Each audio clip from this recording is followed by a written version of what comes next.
আসসালামু আলাইকুম দর্শক, স্বাগত জানাচ্ছি আরটিভি দুপুরের সংবাদে। আপনাদের সঙ্গে রয়েছি আমি আফসানা সুরাইয়া।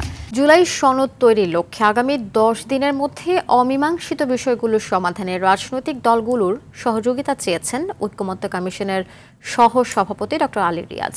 সকালে ফরেন সার্ভিস একাডেমিতে ঐক্যমত্য কমিশনের দ্বিতীয় দফার 16তম বৈঠকের শুরুতে একথা বলেন তিনি। বলেন, জুলাই সনদকে সামনে রেখে চলতি মাসের মধ্যেই আলোচনার মাধ্যমে সংস্কার বিষয়ের সমাধান হওয়া উচিত। এছাড়া আজকের আলোচনায় প্রধানমন্ত্রীর একাধিক পদে থাকা ও রাষ্ট্র পরিচালনার মূলনীতির বিষয়ে সকলে একটি ভালো অবস্থানে আসবে বলে আশাবাদ ব্যক্ত করেন তিনি।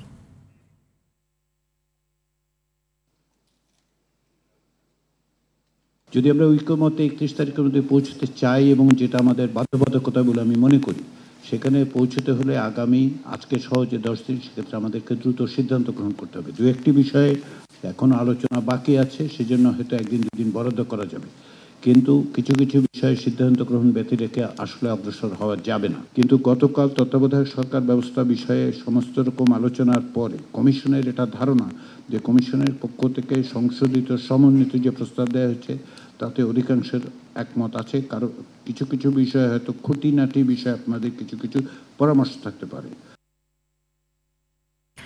অন্তর্বর্তীকালীন সরকার ক্রমান্বয়ে একটি রাজনৈতিক দলের সরকার হয়ে গেছেন বলে মন্তব্য করেছেন বিএনপির সিনিয়র যুগ্ম মহাসচিব রুহুল কবির রিজভী। বলেন, দেশে গণতন্ত্র এখনো নিরাপদ নয়, গোজামিল দিয়ে দেশ পরিচালনা করছেন তারা।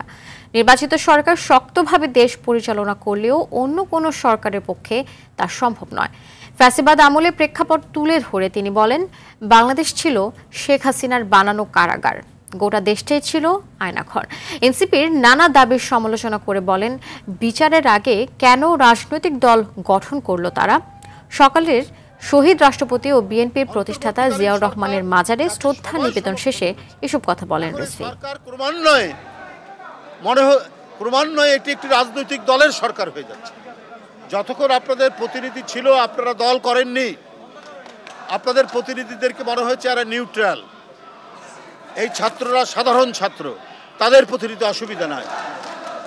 কিন্তু আপনারা এখন হয়ে গেছেন একটি রাজনৈতিক দলের উপদেষ্টা। দেশ গড়তে জুলাই পদযাত্রা কর্মসূচির 21তম দিনে খাগড়াছড়িতে পদযাত্রা শুরু করেছে জাতীয় নাগরিক পার্টি এনসিপির নেতাকর্মীরা।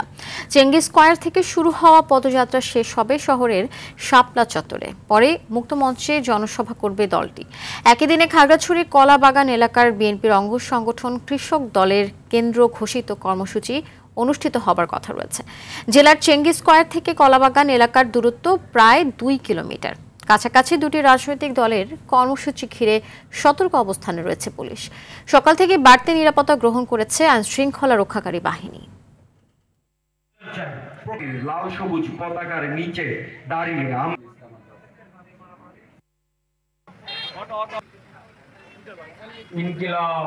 আজকে আমরা যাচ্ছি খাগড়াছড়িতে। খাগড়াছড়িতে সেখানে শাপলা চত্বরে আমাদের মেইন সমাবেশ সেটা হবে। আমরা কিছু দূর আমরা হেঁটে পদযাত্রার মাধ্যমে সেখানে আমাদের সমাবেশটা করব। খাগড়াছড়ির প্রোগ্রাম শেষ করে আমরা ফেনীর উদ্দেশ্যে রওনা দিব। সেখানে ফেনীতে আজকে আমাদের প্রোগ্রাম হবে। সরকারি চাকরিতে জুলাই যোদ্ধাদের জন্য কোনো কোটা থাকছে না বলে জানিয়েছেন মুক্তিযুদ্ধ বিষয়ক উপদেষ্টা ফারুকী আজম। বলেন, 5ই আগস্ট শহীদ পরিবার ও জুলাই যোদ্ধাদের সংবর্ধনা দেওয়া হবে। দুপুরে সচিবালয়ে এক সংবাদ সম্মেলনে এসব কথা বলেন তিনি। উপদেষ্টা বলেন, জুলাই অভ্যুত্থানে প্রত্যেক শহীদ পরিবারকে সঞ্চয়পত্র আকারে 30 লাখ টাকা প্রদান করা হবে।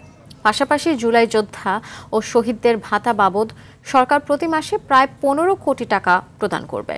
বর্তমানে 46 জন জুলাই যোদ্ধার চিকিৎসার জন্য বিদেশে অবস্থান করছেন। জুলাই যোদ্ধাদের উন্নত চিকিৎসার জন্য সরকার এখন পর্যন্ত 78 কোটি টাকার বেশি ব্যয় করেছে। পুনর্বাসনের কর্মসূচিগুলো নির্ধারণ করা হয়েছে, সেই অনুসারে মন্ত্রণালয় যাবতীয় কার্যক্রম গ্রহণ করবে। এই কার্যক্রমের ভিতরে ফ্ল্যাট দেয়া কিংবা চাকরির কোটা দেয়া এইসব বিষয় নাই, পুনর্বাসনের কর্মসূচি আছে। আওয়ামী লীগের আমলে গুমের ঘটনায় কারাগারে থাকা অতিরিক্ত পুলিশ সুপার আলিফ উদ্দিন সহ 5 আইনশৃঙ্খলা বাহিনীর সদস্যদের বিরুদ্ধে বিরুদ্ধে ট্রাইব্যুনালে 14টি গুমের অভিযোগ দায়ের করেছে voice of enforced disappears person void. সকালে প্রসিকিউশন কার্যালয়ে এসে এই অভিযোগ দায়ের করেন তারা। তৎকালীন ফ্যাসিস্ট সরকারের হাতে 10,000-এরও বেশি মানুষ গুম হয়েছে বলে জানান ভয়েডের উপদেষ্টা আব্দুল কাইয়ুম মিঠু। এর আগেও আন্তর্জাতিক অপরাধ ট্রাইব্যুনালে 150 গুমের অভিযোগ জমা দিয়েছে ভয়েড। আরও 250 জন ভিকটিমের তথ্য তাদের কাছে আছে, সে বিষয়ে যথাসময়ে অভিযোগ দায়ের করা হবে বলেও জানান ভয়েডের উপদেষ্টা। যারা রিয়ালি গুম হয়েছেন, যারা ভুক্তভোগী, যারা অত্যাচারী হয়েছেন, যাদের ক্ষতিগ্রস্ত হয়েছেন, তাদের অবস্থানগুলো, তাদের ঘটনাগুলো প্রকাশ্যে নিয়ে আসার জন্য সেই ধারাবাহিকতায় আজকে আমরা 14টি অভিযোগ দায়ের করেছি এখানে। সেখানে আপনার একজন অতীতে এসপি আলেকুদ্দিন, ওনার বিরুদ্ধে প্রায় 14টি অভিযোগ ওনার বিরুদ্ধে রয়েছেন। আমার অনুমান হিসাবে 2.5 ফিট বাই 6 ফিট, এটার মধ্যে প্রায় 2 ফিটের মধ্যে কমে। অল্প একটু জায়গার মধ্যে এইদিকে থাকা, খাওয়া, ঘুম, নামাজ পড়া। কোরআন চাইলে কোরআন দিত না, বলতো যে মুখস্থ যদি থাকে ওইভাবেই পড়ে। পরবর্তীতে বড় ছেলে গেছে আর কোরআন শরীফ দিছে। তো আমার ওইদিকে হালত এমন অবস্থা হয়েছে, আমি যখন নামাজে রুকুতে যাইতাম আমার পিছনের সাইড এক দেয়ালে আটকাইতাম, মাথাটা আরেক দেয়ালে আটকাইতাম। যুক্তরাজ্যে গোপনে সম্পদ হস্তান্তর করছেন হাসিনা ঘনিষ্ঠরা, এমন চাঞ্চল্যকর তথ্যই উঠে এসেছে যুক্তরাজ্য ভিত্তিক গণমাধ্যম দ্য গার্ডিয়ানের প্রতিবেদনে। যুক্তরাজ্যে বাংলাদেশি ধনকুবেরদের সন্দেহজনক সম্পত্তি লেনদেন করাকে কেন্দ্র করে নতুন করে আলোচনায় এসেছে শেখ হাসিনা সরকারের ঘনিষ্ঠ রাজনৈতিক ও ব্যবসায়ী গোষ্ঠীর নাম। বাংলাদেশে ওই ব্যক্তিদের বিরুদ্ধে যখন দুর্নীতির অভিযোগের তদন্ত চলছে, তখন যুক্তরাজ্যে তাদের সম্পদ বিক্রি, বন্ধক বা হস্তান্তর করা হচ্ছে। ব্রিটেনের জমি নিবন্ধন প্রতিষ্ঠানের তথ্য অনুযায়ী যুক্তরাজ্যে কেবল গত 1 বছরে বাংলাদেশের সাবেক সরকারের সঙ্গে সংশ্লিষ্ট ব্যক্তিদের সম্পদ লেনদেনের অন্তত 20টি আবেদন জমা পড়েছে। ব্রিটিশ সংবাদ মাধ্যম দ্য গার্ডিয়ান ও দুর্নীতি বিরোধী আন্তর্জাতিক তদন্ত সংস্থা ট্রান্সপারেন্সি ইন্টারন্যাশনালের যৌথ অনুসন্ধানে এসব তথ্য উঠে এসেছে। শনিবার এই প্রতিবেদন প্রকাশ করে দ্য গার্ডিয়ান।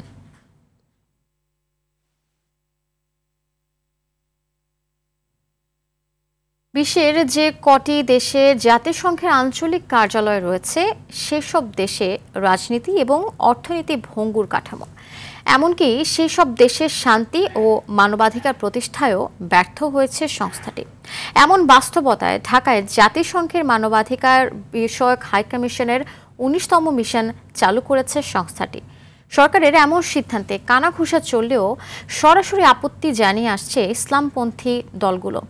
জাতিসংঘের এই অফিস ঘিরে কেন আপত্তি, আর মিশনগুলোর আসল কাজই বাকি? শাকিলা করিমের প্রতিবেদনে এরই বিস্তারিত থাকছে।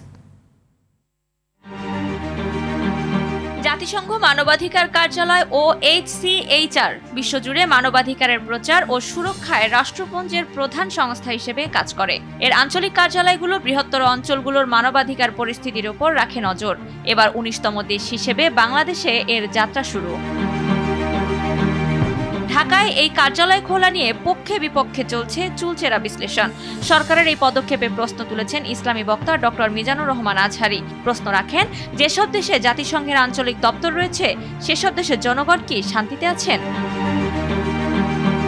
সমঝোতা স্মারক বাতিল না হলে কঠোর কর্মসূচির হুঁশিয়ারি দিয়েছে হেফাজতে ইসলাম বাংলাদেশ। বিবৃতির মাধ্যমে তীব্র প্রতিবাদ জানিয়েছেন হেফাজতে ইসলামের আমির ও মহাসচিব।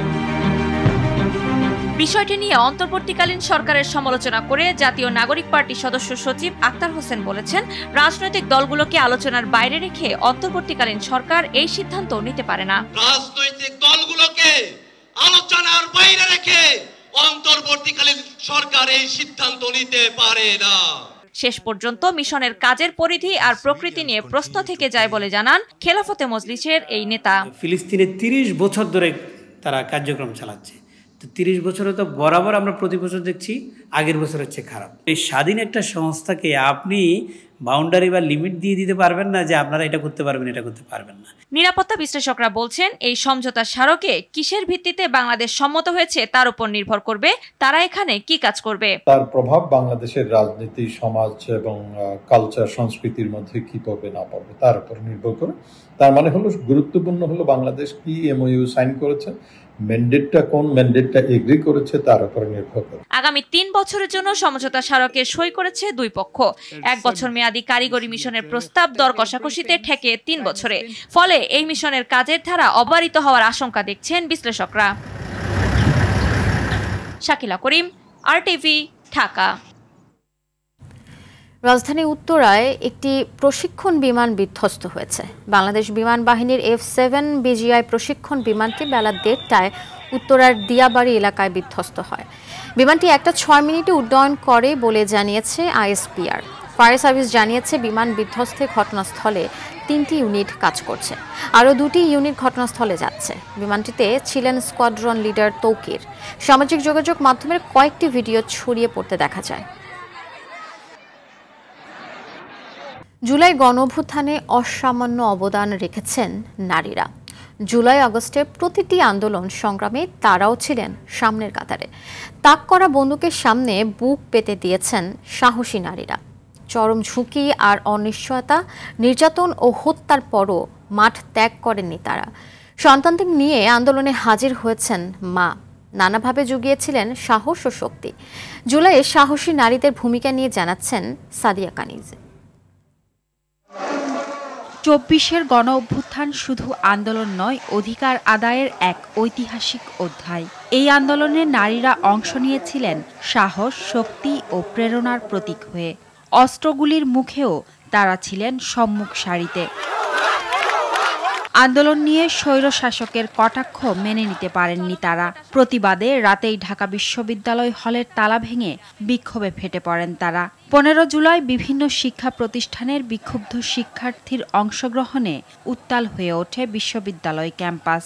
তাদের দমাতে ছাত্রলীগের নেতাকর্মীরা অস্ত্র ও লাঠি নিয়ে নিরস্ত্র শিক্ষার্থীদের ওপর আক্রমণ চালায়। রক্তাক্ত হয় আন্দোলনের সম্মুখে থাকা নারীরাও। সেই হামলার শিকার নারীদের একজন ঢাবি শিক্ষার্থী সানজিদা আহমেদ তন্নি। তার রক্তাক্ত ছবি সামাজিক যোগাযোগ মাধ্যমে ছড়িয়ে পড়লে আন্দোলন আরও বেগবান হয়। যখন আমি অপারেশন থিয়েটারে যাব, ওই সময়টাতেই হচ্ছে আবার খবর আসতে থাকে যে ছাত্রলীগের লোকজন হচ্ছে ঢাকা মেডিকেলেও আক্রমণ করবে। তো একটা ভয় ছিল যে আমি ট্রিটমেন্টটাও আদৌ নিতে পারবো কিনা। সেই উত্তাল সময়ের দুঃসহ স্মৃতি এখনো তাড়া করে তন্নিকে। সবগুলোই পুরনো স্মৃতি, ওই দিনের ওই বদ্ধ ভাব, ওই অসহায়তা, ওই সব জিনিসগুলো না এখনো মানে প্রচন্ড যন্ত্রণাদায়ক আমাদের কাছে। তন্নির মতো আরো অনেক নারী ফ্যাসিবাদ বিরোধী আন্দোলনে নির্যাতনের শিকার হন। মিছিলটাকে টার্গেট করে আসলে ছাত্রলীগের সন্ত্রাসীরা আমাদের উপর হামলা করে। তবে যে স্বপ্ন নিয়ে আন্দোলনে অংশ নিয়েছিলেন নারীরা তা অধরা বলে জানান তারা। বৈষম্য এখনো দৃশ্যমান। নিজেদের ন্যায্য দাবি আদায়ের জন্য একটা কথা বলছে, তখন আসলে তাকে পেছন থেকে টেনে ধরা হচ্ছে, অথবা বলা হচ্ছে যে তুমি ঘরে ফিরে যাও। ইতিহাসের একটা গুরুত্বপূর্ণ সময় যাচ্ছে যেখানে নারী নেতৃত্ব আসলে উঠে আসা উচিত। বর্তমান পরিপ্রেক্ষিতে কিন্তু এখনো বৈষম্য দূর হয়নি, বিশেষ করে যে নারী পুরুষের বৈষম্য, এই বৈষম্য এখনো এক্সিস্ট করে। তবে আমি আশাবাদী নতুন বাংলাদেশ হবে বৈষম্য মুক্ত এবং সমাজ ও রাষ্ট্রের সব ক্ষেত্রে নারীদের অধিকার নিশ্চিত হবে, এমন প্রত্যাশা জুলাই বিপ্লবী কন্যাদের। সাদিয়া কানিজ, RTV, ঢাকা। চট্টগ্রামে প্রথম 3 জন শহীদের মধ্যে একজন ফয়সাল আহমেদ শান্ত। হত্যাকাণ্ডের 1 বছর পার হলেও তাকে হারানোর শোক কাটিয়ে উঠতে পারছে না পরিবার। একমাত্র ছেলেকে হারিয়ে দিশেহারা তার বাবা মা। জীবিত থাকা অবস্থায় জুলাই হত্যাকাণ্ডের বিচার দেখতে চান তারা। চট্টগ্রাম থেকে সাইফুল মাহমুদের পাঠানো তথ্যচিত্রে জানাচ্ছেন আব্দুল হামিদ। 2024 সালের 16 জুলাই চট্টগ্রামের মুরাদপুরে বৈষম্য বিরোধী ছাত্র আন্দোলন চলাকালে মাকে টিউশনি করাতে যাওয়ার কথা বলে বাসা থেকে বের হয়ে গুলিবিদ্ধ হন ফয়সাল আহমেদ শান্ত। ঘটনাস্থলেই শহীদ হন তিনি। শান্তর থাকার ঘর, পড়ার টেবিল, পোশাকেই তার স্মৃতি খোঁজার চেষ্টা করছেন মা কোহিনুর আক্তার। একমাত্র ছেলেকে নিয়ে অনেক স্বপ্ন ছিল বাবা জাকির হোসেনের, তবে তার পূর্ণতা দিয়ে যেতে পারেননি শান্ত।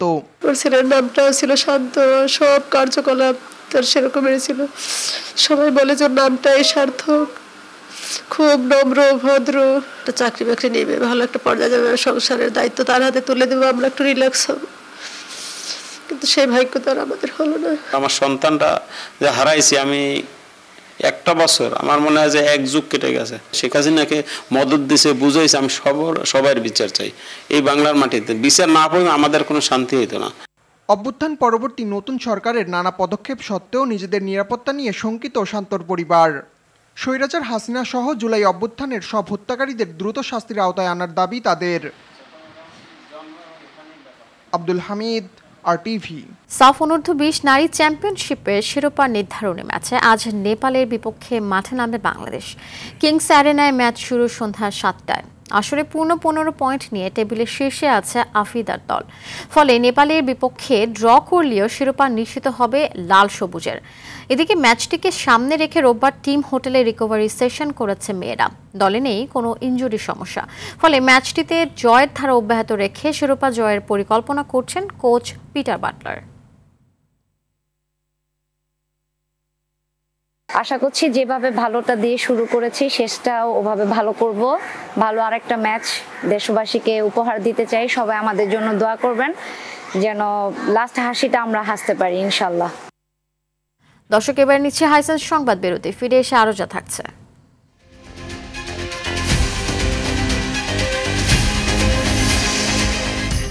চালের বাজারে নৈরাজ্য চলছেই, কোনো কারণ ছাড়াই বাড়ছে দাম। নাভিশ্বাস ক্রেতাদের। বাজার নিয়ন্ত্রণের প্রয়োজনীয় ব্যবস্থার আশ্বাস।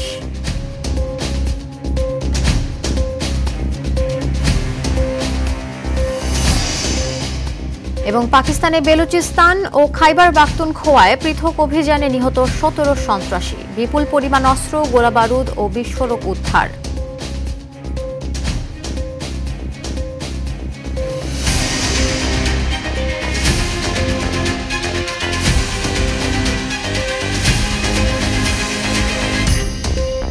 ঐকমত্য কমিশনের মধ্যাহ্ন বিরতিতে কথা বলছেন বিভিন্ন রাজনৈতিক দলের নেতারা। আমরা সরাসরি চলে যাচ্ছি সেখানে।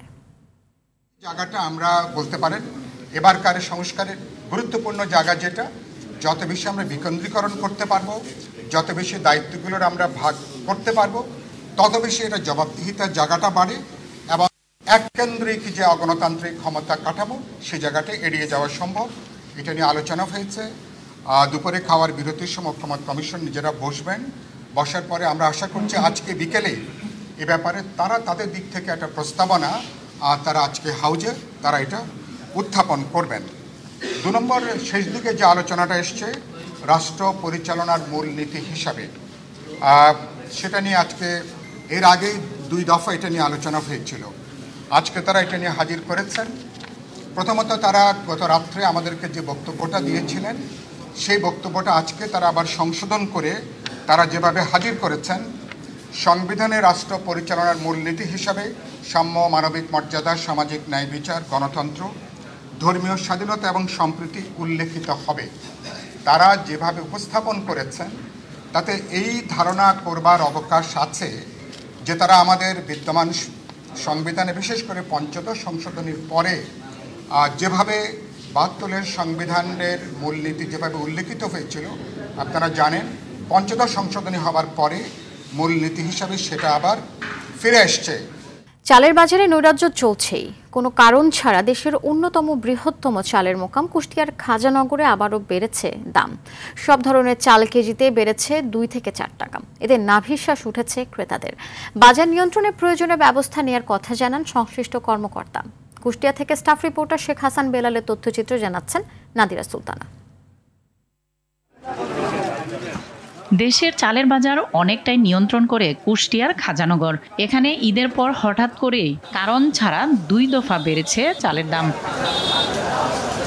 প্রথমে কেজিতে 4 থেকে 6 টাকা এবং গত সপ্তাহে কেজি প্রতি আরও 2 থেকে 4 টাকা বাড়ে। বিশেষ করে চিকন চালের দাম সাধারণ ক্রেতাদের নাগালের বাইরে চলে গেছে। খুচরা বাজারে সরু মিনিকেট চাল বিক্রি হচ্ছে 78 থেকে 80 টাকায়, আর প্রকার ভেদে 28 বিক্রি হচ্ছে 60 থেকে 65 টাকা কেজিতে।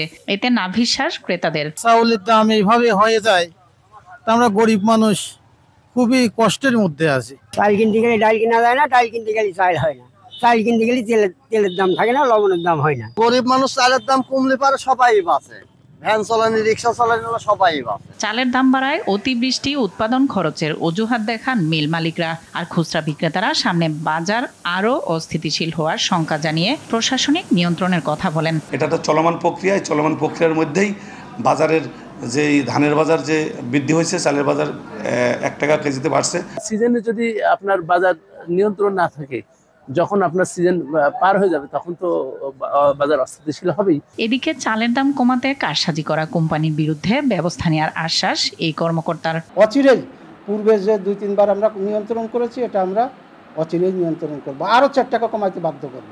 না করলে ওই কোম্পানির বিরুদ্ধে আমরা প্রয়োজনে যে চাল যেমন আটকায় রাখছি ওরকম আটকায় রেখে ওপেন সেল করে দিই। চালের দাম বাড়িয়ে যারা অস্বাভাবিক মুনাফা লুটছেন সেই সিন্ডিকেটের বিরুদ্ধে কার্যকর ব্যবস্থা নেওয়ার তাগিদ সাধারণ ক্রেতাদের। নাদিরা সুলতানা, RTV।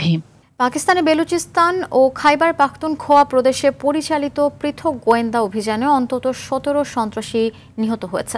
রোববার দেশটির আন্তঃবাহিনীর জনসংযোগ পরিদপ্তর ISPR ও গোয়েন্দা সূত্রের বরাতে তথ্যটি নিশ্চিত করেছে পাকিস্তানি গণমাধ্যম এক্সপ্রেস ট্রিবিউন।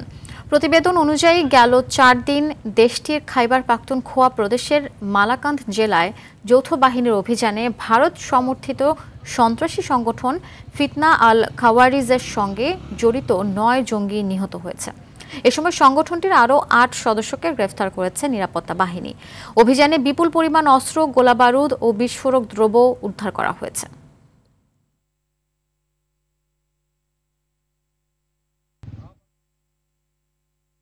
তীব্র দাবদাহে পুড়ছে ইরান।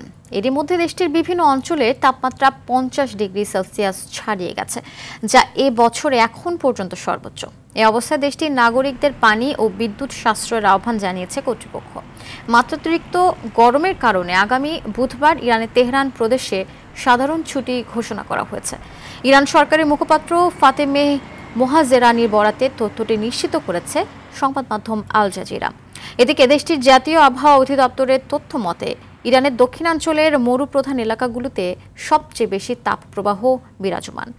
অঞ্চলগুলোতে তীব্র আকার ধারণ করেছে সুপেয় পানির সংকট।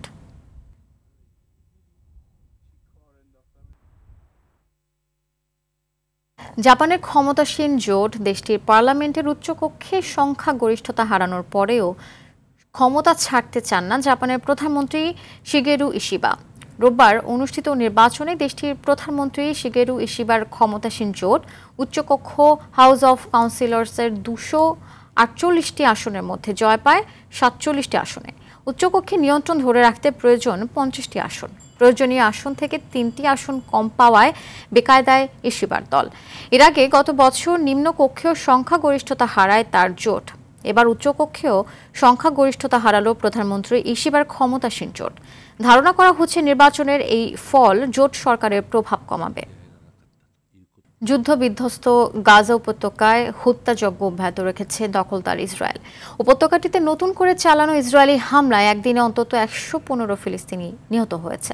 এদের মধ্যে উত্তর গাজার জিকিম ক্রসিং ও দক্ষিণের খান ইউনিসের 2টি পৃথক ত্রাণ কেন্দ্রে কমপক্ষে 92 ফিলিস্তিনি খাবারের সন্ধানে গিয়ে গুলিবিদ্ধ হয়ে প্রাণ হারিয়েছেন। গেল মে থেকে গাজায় ত্রাণ কার্যক্রম চালু করার পর এখন পর্যন্ত ইসরায়েলি বাহিনীর হামলায় কমপক্ষে 900 ত্রাণ প্রত্যাশী নিহত হয়েছে। এদিকে খাবারে বিষক্রিয়ার কারণে অসুস্থ হয়ে পড়েছেন ইসরায়েলের প্রধানমন্ত্রী বেনিয়ামিন নেতানিয়াহু। তবে বর্তমানে তার শারীরিক অবস্থা উন্নতির দিকে বলে নিশ্চিত করেছে দেশটির একাধিক গণমাধ্যম। আগামী 3 দিন বিশ্রামে থাকবেন তিনি।